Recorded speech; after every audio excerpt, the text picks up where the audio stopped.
Within every living organism, most cells contain a complete set of DNA instructions.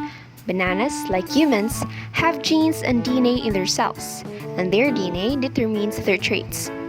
We couldn't see a single cell or the DNA inside it with our naked eyes alone. However, if we take DNA from millions of cells, we will be able to isolate it and see it without a microscope. And that is exactly what we shall do today. We are going to isolate DNA using common household materials.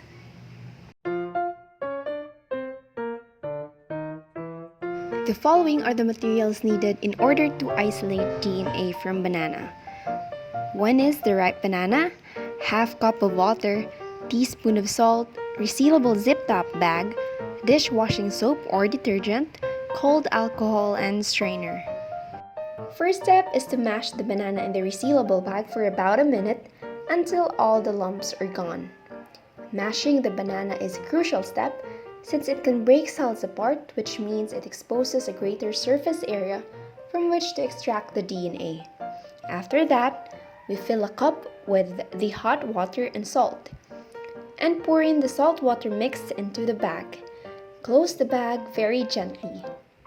Squeeze and move the salt water and banana mash together, and do this for 30 to 45 seconds. Add the dishwashing soap into the bag and gently mix the contents. Try to avoid making too much foam. Dish soap can aid in the separation of membranes or the outer skin that holds cells together. These membranes are composed of a type of molecule known as lipids. Think about fats and oils when you think of lipids. We need to break open the cells to release the DNA. This dish soap cuts through the grease by physically separating the greasy molecules from one another.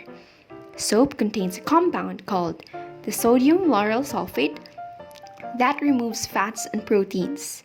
Hence, when dish soap is added, the cell membrane and nucleus are split apart, allowing the DNA to be released.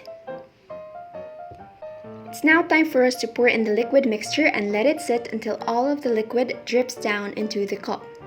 We then remove the residue and collect the filtrate secured in the cup. Slowly add your cold alcohol down the side of the cup. Be careful not to pour it too fast to avoid emulsion, and since we want the alcohol to form a layer on top of the banana mix, staying separated. After the alcohol layer is set up, wait for approximately 8 minutes. You may see some bubbles and cloudy material moving around in the alcohol. On top of the mixture of salt water, soap, and sal solution, we add a less polar solution, which is the isopropyl alcohol. Because of the alcohol, the water molecules are less interested in interacting with the DNA. The cold alcohol added increases our yield of DNA, since cold water preserves the DNA by delaying enzymes that can break it down. The cold alcohol therefore speeds up our precipitation of the DNA. Where the alcohol layer meets the salt water, soap, and sal solution, the DNA molecules precipitate or fall out of solution and form solid. One DNA molecule is far too tiny to be seen with a human eye. The white strings and clumps you see are made up of thousands of DNA molecules that have been clumped together. After the DNA has precipitated, it can be extracted and purified so that it can then be analyzed.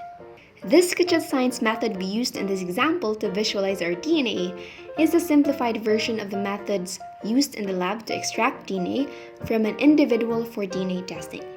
And that's it! We have successfully isolated DNA from banana. This is again Rachel saying thank you for listening.